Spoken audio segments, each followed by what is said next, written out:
And while all that was going on, I had some personal life events occur. James and I, we had our 5 year anniversary on November 13th. And I do want to tell the story of that evening because it was the evening that we got engaged. And yay, I'm showing the ring if you're watching on YouTube or not watching on YouTube.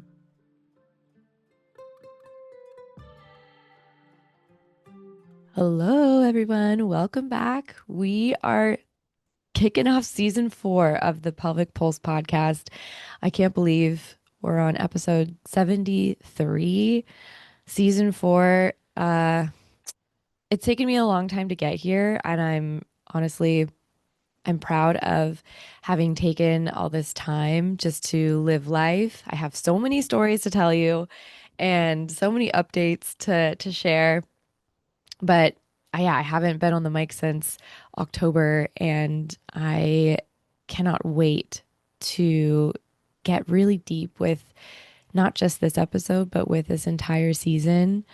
Yeah, there's a lot of reflection to open up about, and it feels like the title of the episode feels very accurate. It's like a between selves moment right now. And I think that for the theme of this entire upcoming season, what I'm noting is I'm already feeling my threads like I do. And yeah, I just wanna dive in. So like I said, I haven't been on the mic since season 3. The last episode, the last solo episode was out in October, on October 10th. And I want to talk about what's been going on. Yeah, I didn't really mean for this to be a whole update episode, but what I'm thinking about with how season 3 went, it was quite incredible. And I think I'm going to do some kind of mix for season 4 between solo episodes, just like this, slightly shorter, maybe more punchy episodes that just help you along your path. And then I still want to get back into a lot more conversations with other women and men potentially in this field. But like I said, there are definitely some of these threads. I'll mention them at the end. So, rewind back to November. This was a really interesting time. October is always really busy for my family and for business. I feel like I actually was thinking about doing a lot more of the just one-off workshops. And I tried 2 workshops in 1 week, and it was really, really fascinating as I was promoting it and talking about it more. One was specifically about going from numb to nourished within your pelvic space. And so if you're someone who doesn't feel totally connected to your pussy, your undercarriage, your pleasure, and it's just kind of dull, the goal of that or the intention behind that particular workshop was to help you feel back into more nourishing touch, which anyone who's ever done any of the vaginal alchemy work really, really knows about that. And so it was just kind of getting a teaser for it. And it was really sweet. I also did uh, a workshop called Tight Pussy Ain't It, or Tight Kitty Ain't It. And that one was also really interesting because, like I said, I was promoting it. I was like, damn, a lot of these people are still kind of in the same boat, but they think about their issues quite differently. And maybe this way of saying it or this way of saying it isn't exactly landing. So that was definitely food for thought for me. Yeah, I'm learning that again, this is part of why the podcast exists. There are signs and symptoms and things that people don't really register as a quote unquote issue, or um, I hate to use the word dysfunction in this moment, but that's the only word that's coming to mind right now. But they might see it as like, oh, this is just a thing I deal with. But in reality, that is something that is maybe limiting them from experiencing the, like, not just sex that they want, but like the life that they want. I don't know why, but it's making me think of the times when my dad, he was just diagnosed with prostate cancer, and he had that pressure on his bladder, and he would have to go to the bathroom almost every hour, and it was affecting his quality of life. And I've definitely had clients like that since then, and it's not an easy way to live. It's no way to live, really. So in any case, as I'm learning again, a lot of what I feel like I have to teach is the basics, and I have to keep naming things that are maybe less of like what you don't want and more of what you do want when it comes to your pelvic health and your embodiment. So, yeah, a lesson in copywriting. And while all that was going on, I had some personal life events occur. James and I, we had our 5 year anniversary on November 13th. And I do want to tell the story of that evening because it was the evening that we got engaged. And yay, I'm showing the ring if you're watching on YouTube or not watching on YouTube. I've been loving like sharing this story because I think it's so funny and unexpected. And I don't have photos of it happening. So it's like the story is all I really have. I have photos obviously of afterwards, but essentially how it went because we had been talking about getting married and getting engaged. And I already knew because being the person I am, James knows he's going to have a hard time surprising me. I just know things. And um, with my parents, it's like they live in LA. So if we're going to LA, we're going to go together, and I know if he's going to be talking to them or not. So I knew after a trip in April or maybe May, he had asked for their blessing to propose and they gave it to him, but it didn't nothing happened for a really long time, and I think everyone was wondering like when's the time? And I remember leading up to our 5 year anniversary, I was feeling very overwhelmed with work and with trying to figure out certain things. And I told him, like, I don't honestly, like, I want to celebrate the 5 year. It feels special, it feels big, but I just don't have the capacity to like think about it right now. Can you plan something for us? I don't care if it's like dinner or we stay at home, but just like whatever you want to do, like, let me know. And he was like, yeah, no problem. I got it. And Tuesday, because the 13th was a Thursday. Tuesday, I asked him, like, hey, what's the plan? What are we doing? And he said, all I need you to know is to be ready by 6 and be wearing a dress. And I was like, okay, cool. Sounds great. Thursday comes around. I have clients that day, and they're done right around 3. And for more backstory, the following Friday, Friday the 14th, I was planning on going on a girls' trip with my mom, his mom, my sister-in-law, her mom, and my aunt. And we were going to be up in Newport, so I wanted to make sure my nails were kind of done. And I do my own nails, so obviously my nails grow super fast as a PT and or just someone who works with their hands. I have to keep my nails short, so I'm always doing my nails at least once a week. And I looked down at my toes after my client left, and I was like, "Oh my God, these are grody. I need to do them." So I grabbed my nail supplies and my laptop. I put on Selling Sunset. I was sitting in the sunroom wearing my work outfit, and I ended up getting really hot at that point in time. The sun was coming down. It's like beaming all this sunlight into this room. And I ended up taking off my pants. So I'm sitting there like crouched down, doing my toes, buffing them, and wearing a tank top. And James ends up coming home like early. He doesn't come home at 3:30. Usually when he walks into the house, he's very energized and he's excited to be home and he likes to rile up Kita and um, come and see me right away. But this moment felt different.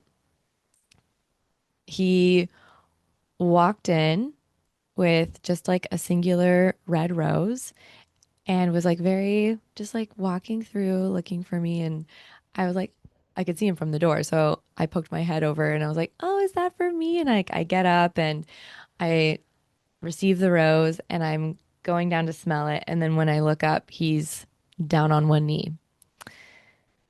Now, let me rewind to the night before and or like the morning of this day. I woke up having had a really strong intuitive dream where he had proposed to me and then I lost the ring in my dream. And at the end of that dream, I was like, "Oh my God, where is this ring?" And then I mustered up the courage and told James, "Oh my gosh, babe, like I can't believe it. I lost this ring." And he in the dream is saying, "No, you didn't." And he pulls the ring in the box out of his pocket and I wake up. I text my friends and I was like, "I just had this dream where he proposed. I don't know if it's going to happen tonight, but I'm also not going to tell him just in case because you never know. You never know what a guy's thinking and you never know if it's going to like spook him or, spoil the surprise. I didn't want to do that and take away any of his thunder. So I kept my little intuitive dream to myself and shared with my friends. And in that moment, when he was actually down on one knee, it was just like the most perfect thing. It was so simple, so actually surprising because I think in my head, after having had that thought, like maybe he'll just do it at dinner. Maybe it'll just be like, yeah, at dinner, you know, seems appropriate. Uh, but the fact that he came in and just like did it right in that moment really was the spontaneous surprise that I think every person, not every, but most people kind of wish for. That's definitely what I was wishing for. And I didn't want him to feel pressure to like plan something massive. I genuinely just wanted to be surprised. And he did that. And it was so magical. I'm like, I have the visual still in my head of me in my red tank top, my black underwear, and it was like booty short underwear because there's something funny about that coming up. And then just like my nasty buffed out like sandy toes, not done. And he and I are just crying and laughing and hugging and then running around and getting so excited with Kita and getting riled up. And later, like, it's just so fun. Like, those moments after were some of my like favorite moments to this day, like being with James. Just the hashing out and or like the retelling of the story. Like, when did you pick up the ring? He picked it up while I was in Costa Rica. He had it in his pocket like all day. He's been thinking about it all day. Um, Told the guys he worked with on like the Monday just so that he could let them know that he was leaving early. And yeah, like all of those small little details. And here I am, like in the sunroom, kind of like on my side, and Jane fonding, like lifting my legs, just like out of excitement. And he like looks over at me and he's like, "Did you know you have a hole in your crotch? Like you have a hole in your underwear." I was like, "No, I don't." And I'm like looking down. I'm like, "Wow, this is literally, if you know us personally, like you know that this is very us. Like it's not a whole, to do. It's very it feels very genuine and like very authentic. Like we're not perfect. We're very messy. And But that was a very perfect moment that just like I'll never forget that. I will never throw away those that pair of underwear either, even though I have a hole right in the crotch. Um, yeah, and then we went to dinner and it was amazing. We called our family all together right afterwards. And uh, the next day, just like being able to go and hang out with all the ladies and retell the story because we didn't tell anyone over the phone like what the story was, but just like let them know that we were engaged and spending the whole weekend with the ladies and just dreaming about what this next stage will look like and talking about stages beyond that and yeah, what we envision for our wedding and all the things. So it was truly a special time back in November and it just, bled into all of the holiday moments and things. But I know I've made a couple of promises via my newsletter that I would share about some other stuff too. So, not just like the lovey-dovey engagement stories, but I did some other new things that I'd never done before. And one of those things was doing some hydrocolon therapy, kind of like a colonic and or enema. Those are actually quite different. It's more of a colonic because an enema doesn't go all the way through the three major parts of your colon. And the colonic was actually really, really, it blew my mind a little bit with what I was seeing. I had been experiencing a couple of like little breakouts through my face and forehead, and this wasn't the reason I went and did it. I actually met Yvonne, who did the treatment for me at this, it's like an anti-networking group. And she has this facility in Del Mar and it's so, so beautiful. And it just felt like, okay, yeah, I'm down to try this and see what happens. And I was just noting for myself at that time, I definitely had some of this like build up and or backup in my face. I was already going to the bathroom once, maybe twice, maybe three times a day. Like feeling complete, but still like I didn't know what she was gonna name or find or whatever. So I go in there with a really open mind the first time, and as I'm getting flushed out, you end up seeing your poop basically like going through this tube, and she can break down and see like whatever, see the food that you're eating, see if there are little gas bubbles, a little bit of bile. And I definitely had that, which was really fascinating. I She could tell that I had had sweet potatoes and or carrots or something and spinach and all these greens. And she was like, how are you chewing your food? Are you chewing your food enough? And I was like, honestly, I probably eat way too fast. And she's like, yeah, let's have you try taking your time chewing more because there's a lot of gas bubbles in there. And she would be like massaging my belly during this time while the water was being flushed up into all these different compartments. And you do like three different rounds in one session. So I was like, okay, that's a good, like, let me try this.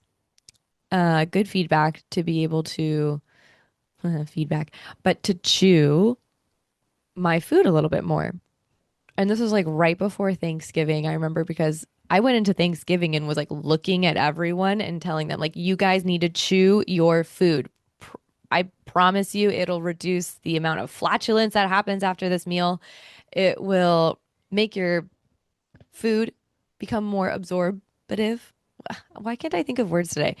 Your food will be better absorbed through your gut. So I practiced chewing my food until it was like almost mush in my mouth, which was a huge jaw workout, number one, workout for my tongue too, depending on what it was I was eating. I actually started like leaning more into like curries and soups, obviously during the like winter time, and that made it a lot easier. So the next time I did the hydrocolon therapy session, I was very, very pleased. Like There wasn't a lot of gas, not as much as there was before. There was total breakdown of my food. And at that point, my skin had cleared up. And I'm gonna get, if you're watching on YouTube, I'm gonna get really close so you can kind of see some of the texture of my skin right now. She's looking pretty good. We're staying hydrated over here. We are chewing our food until it is almost like baby food in my mouth before I take it in because my stomach had been trying to work way too hard with the stomach acids, trying to break things down. It wouldn't do enough. And then my poor gut had to push that through and it wasn't serving me anymore. So, yeah, that was one of the most interesting experiences because obviously too, if you're uncomfortable with um, feeling into your anus and your rectum, or you're unfamiliar with like those sensations that you can feel in your abdominals, like you can't differentiate whether something is your um, your womb, like your period or your ovaries, and versus your actual colon. It's a very illuminating experience. And you have to be able to tap into your breath. It Your breath is just, I'll say it over and over and over. It is your biggest ally. It's your best friend, especially in moments like that. I wouldn't have been able to get through, a session like that without having had connection and control of my breath. And it made the experience so much easier. And it makes all of these other life experiences so much easier. Am I right? Yeah, I wouldn't do something like that on a super regular basis because I am someone who is regular, but I could see someone who has or needs a little extra support. They could try that out. Yeah, I can see it as a really, really nice reset. It was a great reset for myself. So just wanted to share that little experience. Okay, so simultaneously, I've been continuing to work with Connor for the ongoing classes, which, if you're unfamiliar with Connor, Connor is the movement specialist that I work with. He's my coach, and he his business is called ISO Movements or Inside Out Movement. And I'm gonna have him on again um, because we keep having these really, really great conversations. And I have literally, at the time of this recording, 2 days ago, got to talk to him about my 6 months prior having been in the grad group. So I'm taking these classes with him once a week, and I'm integrating these movements and the stuff I'm learning in his classes throughout my week as best as I can. I'm integrating quite a bit. Part of it is what I mentioned at the end of season 3, where I'm integrating this fear of breaking my neck when I do reverse sit ups. But also, I'm playing with a rope, a weighted rope that is helping unlock certain parts of my spine or showing me where in my chain of connection things aren't actually flowing as smoothly as I think they are. And it's a lot harder than you'd guess. Um, the weighted rope is a really cool, pretty looking when you get it um, exercise and or tool. And I've always wanted to be able to, like, what I appreciate about Connor's movement is it feels like and looks like he's writing poetry with his body when he's moving with the rope. And I was like, wow, that looks so fun. It looks really, really fun. But I also know, having watched him for the past year, I also know that there is like technique that's caked into his practiced movement. And it looks effortless, but I know it might not have felt that way at first. And now it does get to feel more flowy and fun. So I'm just really, really excited to keep going deeper with that. Yeah, you know what's really interesting is I find myself wanting to share more details about my personal life that's obviously affecting everything else. And part of me also just wants to keep some of it more private. I'm not sharing because I'm not excited. I'm obviously very excited, but there is a discernment that I do want to exercise um because this is super sacred for me. And I want to keep it that way. So I don't feel beholden to overshare, but I think this is literally, quite literally, a moment of between selves. And I'm like wanting to relish in it a little bit in private. I want to tie one more experience in with you and kind of like bring this all together. So I wanted to do uh, an embodiment shoot with my friend Megan, and she has some travel, and we were talking about this like back in April. And you know what's so funny now that I'm saying it all out loud is like the timing is always just so perfect. Like I don't know how, like I could not plan this, but we were talking about this in April, doing an underwater shoot. That is part of her specialty. And she shoots at the beach and, you know, in other bodies of water. But I wanted to do this underwater shoot. I couldn't exactly tell you why, other than like it's something new. I've never done anything like that before. But she had some travels and I was busy as well, of course. And we finally locked in a date for December when she'd be back in the United States. December, I think 17th or something. And I ended up asking James's family if I could use their pool, which was nearby, so that we could go underwater and in like a contained body of water. And December, that day, whatever it was, ended up being one of the sunniest days that there was because the pool was 55 degrees, which, if you're unfamiliar with any kind of cold plunging or, you know, just ocean dips during the winter, it is cold to get into a body of water.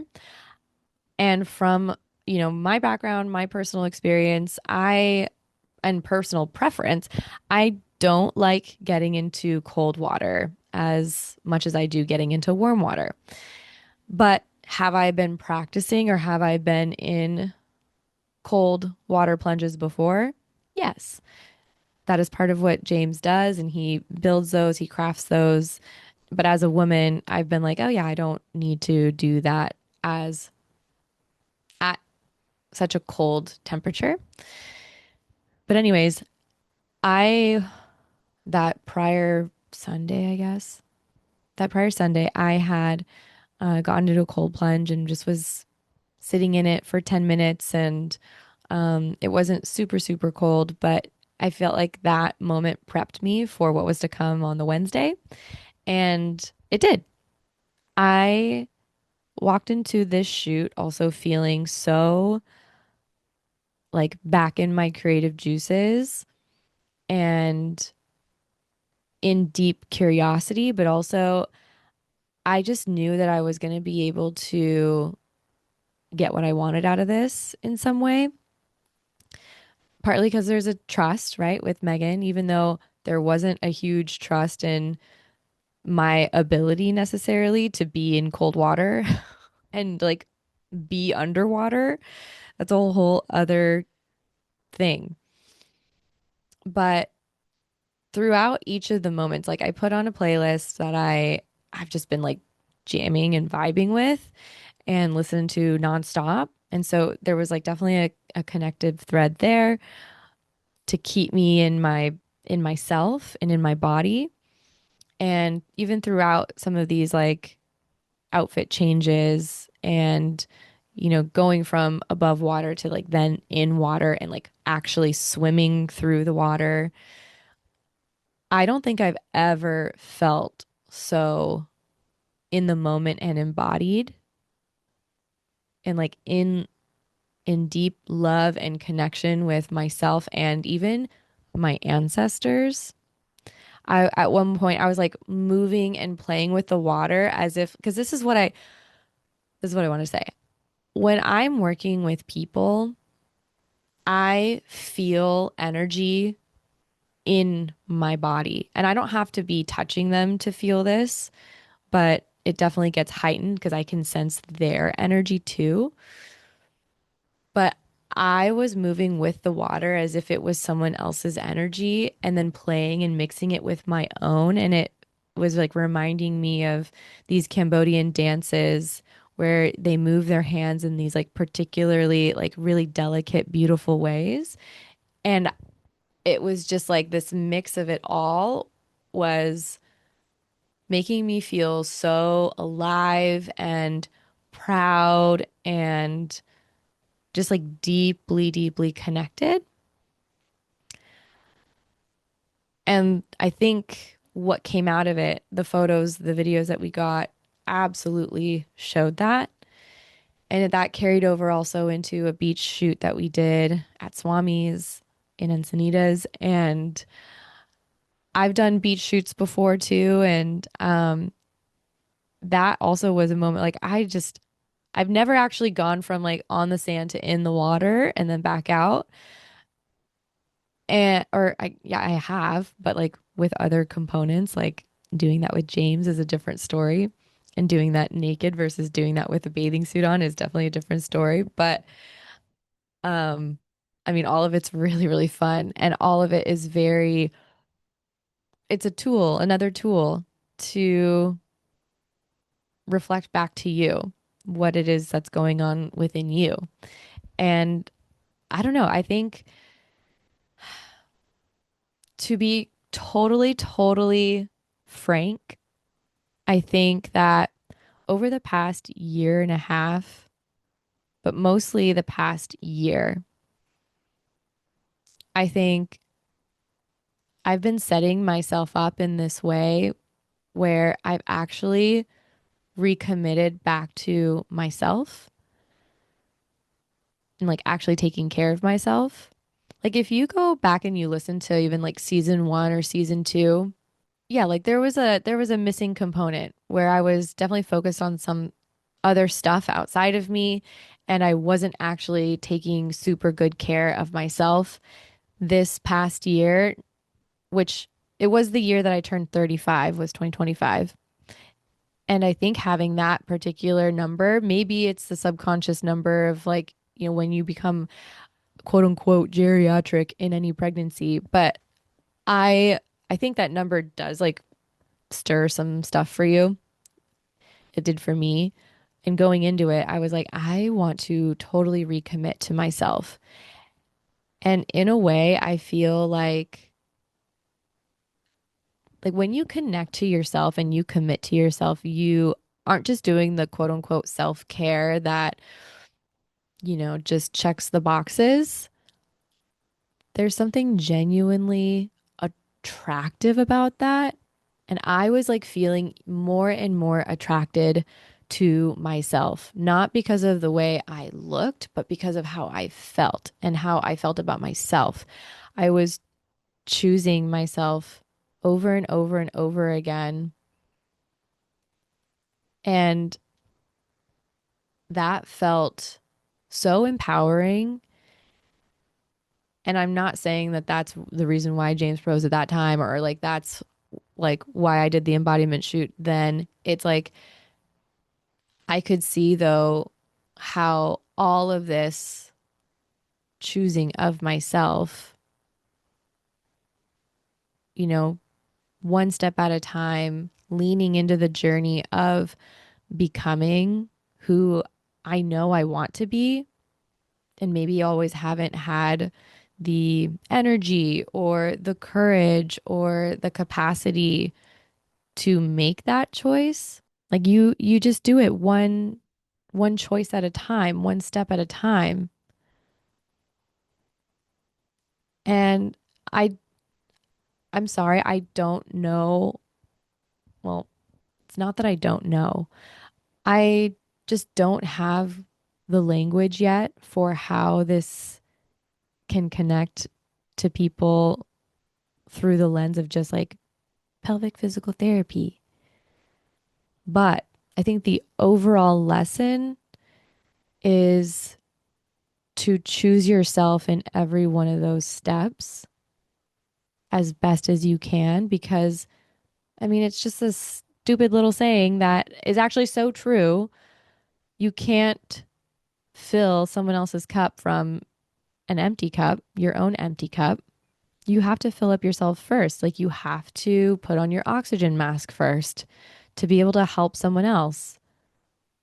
I wasn't going to be able to show up as a really good partner for James. I think I can say this because I I experienced the other side of it. I wasn't like a totally present, all there partner all the time when I was feeling underneath it all a little like resentful.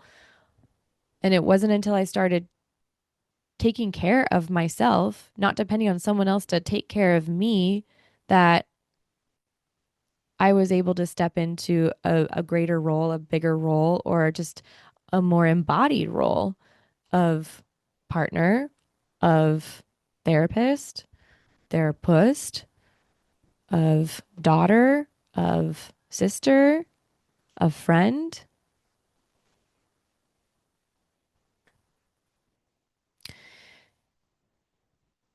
And after that photo shoot, I had this call with another projector, and she gave me this idea of doing a private podcast. Shout out to Carla.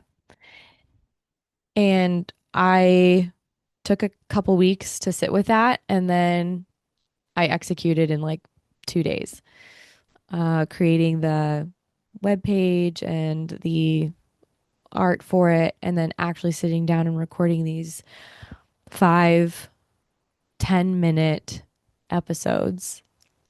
And the episodes are part me sharing some stories, but then also at the end tying in some reflective questions for the listener to help them come back to a place of presence. Maybe that's more of like the missing key is like I wasn't present with a lot of things a year and a half ago, 2 years ago. It's kind of like moving through my days and not actually chewing my food fully, not actually being there in my body when I didn't have to be, or I thought I didn't have to be, but I probably should have been. But it was just easier to numb out. Presence is the missing link, I think. Even in these one on one sessions I do have right now with current clients. And even outside of the sessions that we have here, the practice for them is to be present with what they're experiencing outside. And so the private podcast is called The Pool of Presence, which is because I shot in this pool and I just love those photos that came out of it. And it just felt so right. It felt so right. And I'll tell you another thought, another brain baby, I guess I had was the swimming photos like underneath the pool. It would help me show a visual demonstration of what it's like to swim within our own inner waters, within our own inner energy. And that's the energy of descend, which announcing descend. Descend is it's a new but old container. I hate the word container. Journey, experience, a way of working with me one on one for 6 months. And it's to help you again come back to presence, help you be heard in whatever this transformation that maybe you're currently going through, or maybe it feels more of just like a tough transition. but you know there's something really wonderful on the other side, which would include a more embodied, confident version of you. I've been through many of those iterations of myself over the past 10 years, more maybe, like my whole life.